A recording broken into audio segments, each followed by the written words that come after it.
So another thought. Why is it so hard to meet people who have their own opinion?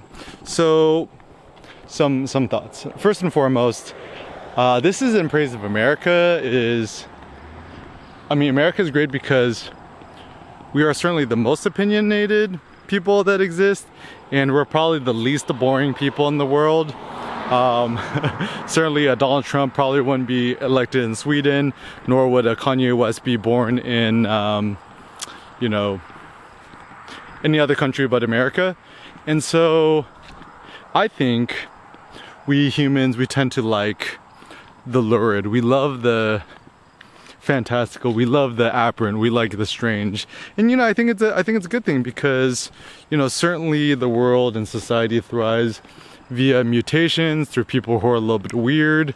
And even the notion of what's right or what's wrong, what's weird, what's not weird, it's all totally subjective. And I think that everyone has their own personal truth, and society thrives when everyone could just share their own personal truth with others without having to kowtow and bow down to the ideals of others. Now, I guess I was born in 1988.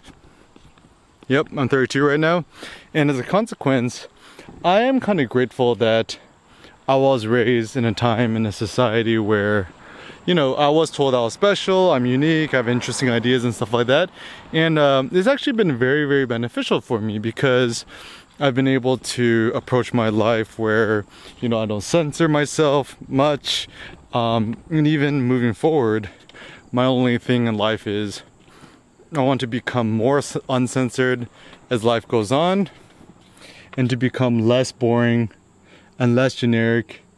And I would like to become a much more interesting, thoughtful individual. And oftentimes this means, kind of ruffling the feathers of others, but the worst case scenario, you spit your own personal truth, you say what's really on your mind.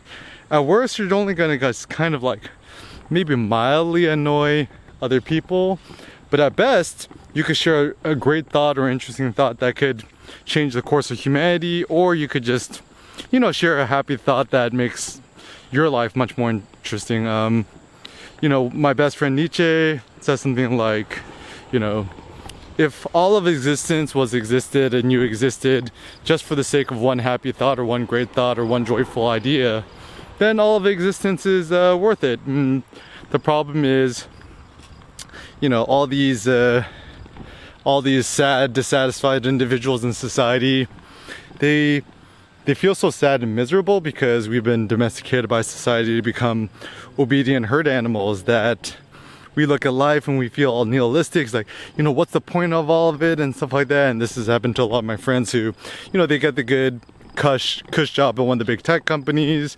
They got the money, they got the house, they got the Lexus, whatever it is. And they're like, now what? And therefore a lot of people end up doing drugs, becoming low-key alcoholics, and it's not a good trend. And certainly everyone should be able to do with their life whatever they want to do, but I do find it just kind of a little bit sad because I believe in the human spirit, I believe in human greatness, and I really do believe that people are able to do really, really great things. And typically what's holding us back, societal norms, basic thinking. I think social media is really kind of fucking us up, especially in our brains. That's why I started arsbeta.com, arsbeta.com, as an antidote to, just kind of people, patting each other on the back and not saying what they really think about other people's photos and so forth, or even use the Zen of Eric the Y app, erickinphotography.com/blog/why. And use the opportunity to always ask yourself the question why, because ain't nobody ever know why they do anything. And the more you could challenge yourself why you do X, Y, and Z, then you could use this opportunity to A, empower yourself, and B, empower other people. And so even now, I've made the racks, I got the stacks, I got the Maybachs on Maybachs, I'm wearing the black on blacks, I even got to wear hats. And I'm just kind of loving my life, loving the sunshine, loving just walking around. I just kind of been enjoying this nice, simple, cozy country life, this barbell between country living and having fast Wi-Fi.